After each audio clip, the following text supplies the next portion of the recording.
All right, I'm Amanda Neumann. I'm an English and Women's Studies major, and I'm going to graduate in 2016.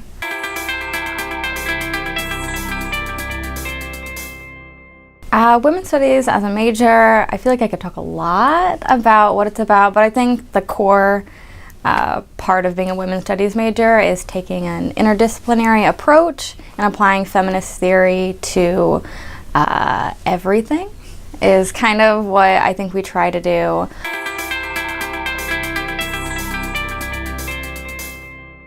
A lot of people I know that have their bachelor's or so on in women's studies go into a lot of nonprofit sectors, especially things related to the empowerment and enrichment of people who are minorities. So that goes a long way for, LGBT youth centers or women centers, the Center for Nonviolence, someone who graduated here a couple years ago, Nikki, she just got a job there. And then I think a lot of the time with women's studies degrees, it is used as a second major, and it just kind of shows that you take a different approach to the problems that you're given, because women's studies focuses on how systems of privilege and oppression work together, and that affects everything and everyone.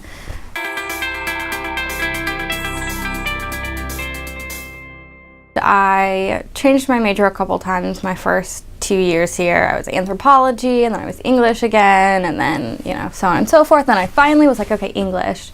That was my original plan. I definitely want to major in English, and then I added women's studies as a minor because I really liked the classes. And then eventually it got to the point where I was like, I'm really enjoying these classes. I only have maybe like 2 or 3 English classes left. I'd rather just go for another year, enjoy the classes in the women's studies department that I can take. And it was definitely a good idea. I've learned so much more and had so many more opportunities that I definitely wouldn't have had if I wasn't a women's studies major as well as an English major.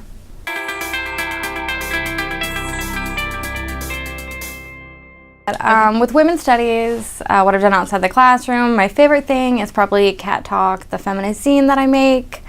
That is something that I definitely wouldn't have had if I wasn't a women's studies major, and I definitely wouldn't have been able to keep up on it because I've been able to use it for classes and integrate theory and kind of like practice of student activism.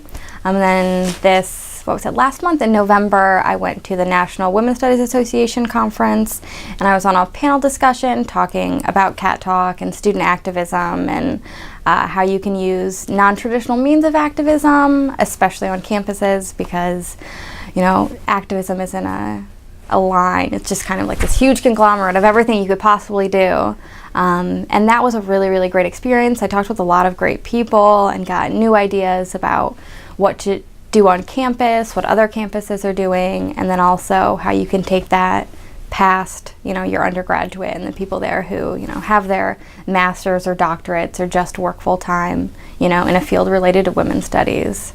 It was great. It was a awesome experience, and I wish I would have went every year that I went to school, but it's not completely doable. I am the president of Campus Feminists in Solidarity, and that's given me a lot of opportunity to work with the student government and work within the institution and kind of see how that works and see what I can do with kind of like the institutional support as well as just student activists on their own, which is great. And sometimes it's hard to find that good middle because, as a radical feminist, I sometimes want to be just, who cares about the institution? I don't need it, I'm better. But working with it together and intertwining it almost always is better. I won't say always, but it's a good thing to learn.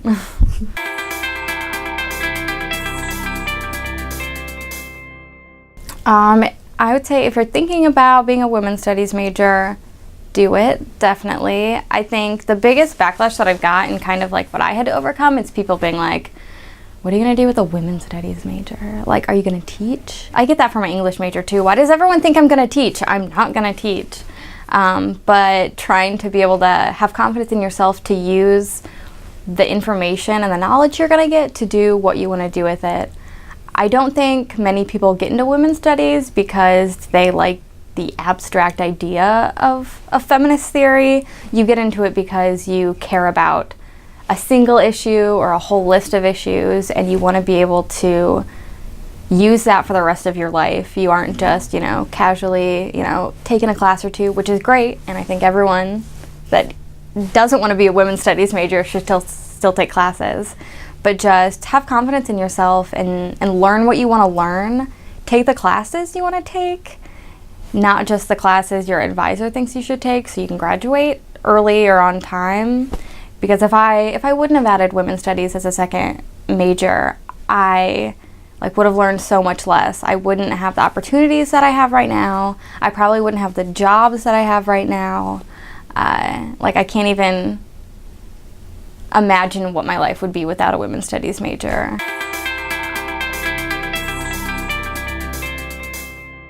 Ooh, isn't that the question? Well, right now I'm doing work study with the Literacy Alliance, which is a nonprofit organization that works to end adult illiteracy in northern Indiana. Adult illiteracy is a really big problem, and I didn't know the extent of it before I got this position. I'm doing a social media internship with them right now, and I'd really like to hopefully continue with them once I graduate and kind of help them set up their online base, which is mostly what I'm doing now, helping them with social media and newsletters to people who donate and trying to get more people just aware of the organization. Ideally, I want to work, it doesn't even have to be a nonprofit, an organization that I care about and feel like I want to be a part of, not just for my professional career, but for my personal life as well.